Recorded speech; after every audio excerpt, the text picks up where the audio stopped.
नमस्कार मित्रांनो, मी तुमचा मित्र कनिक्ष आणि कनिक्ष बाईट्स या कुकिंग चॅनल मध्ये तुमचं खूप खूप खूप मनापासून स्वागत आहे.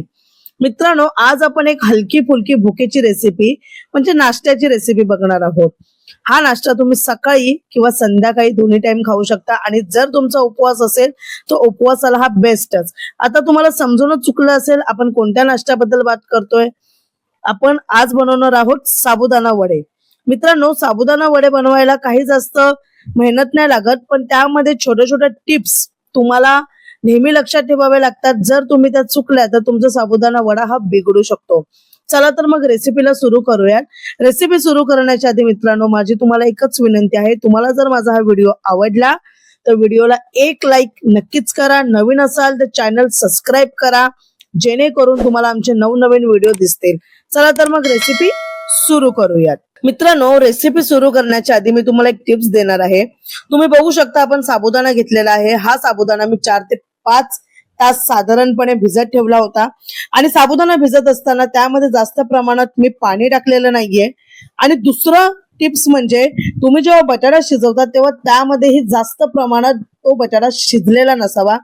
जर साबुदाण्यामध्ये पाणी असेल आणि बटाटा जास्त शिजलेला असेल तर तुमचे वडे जे आहेत ते तेल जास्त खेचले जातील आणि तो खाताना मग तुम्हाला चांगला अजिबातच लागणार नाही.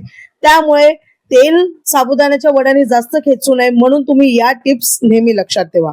आता मित्रांनो, आपण काय केलेलं आहे, साबुदाणा घेतलेला आहे, त्यामध्ये आपण उकडलेले 5 ते 6 बटाटे टाकलेले आहे. पाव किलो साबुदाण्यामध्ये पाव किलो बटाटे पुरेसे होतात. त्यानंतर आपण फक्त मिरची घेतलेली आहे कुटून, त्यानंतर आपण मीठ टाकलेलं आहे आणि हे सर्व मिश्रण आपण एकत्र करून त्याचे वडे करून घेतलेले आहेत.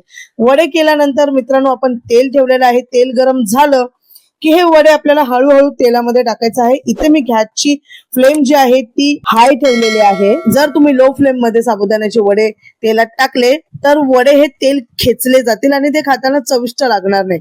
त्यामुळे अशा छोट्या छोट्या टिप्स तुम्ही लक्षात घेऊन एकदा माझ्या स्टाईल मध्ये साबुदाणा वडा बनवून बघा. खूप छान होतो, टेस्टी होतो आणि या वड्यांमध्ये जास्त तेल सुद्धा राहत नाहीये.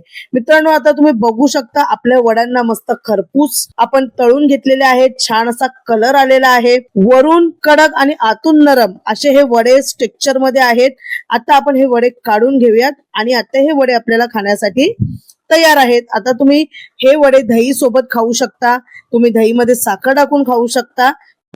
मित्रांनो, तुम्हाला आमची ही रेसिपी आवडली तर प्लीज व्हिडिओला एक लाईक करा. नवीन असाल तर चॅनल सबस्क्राईब करून बेल आयकॉन दाबायला अजिबातच विसरू नका, जेणेकरून आमचे नवनवीन व्हिडिओ तुमच्यापर्यंत सर्वात आधी पोहोचतील. धन्यवाद.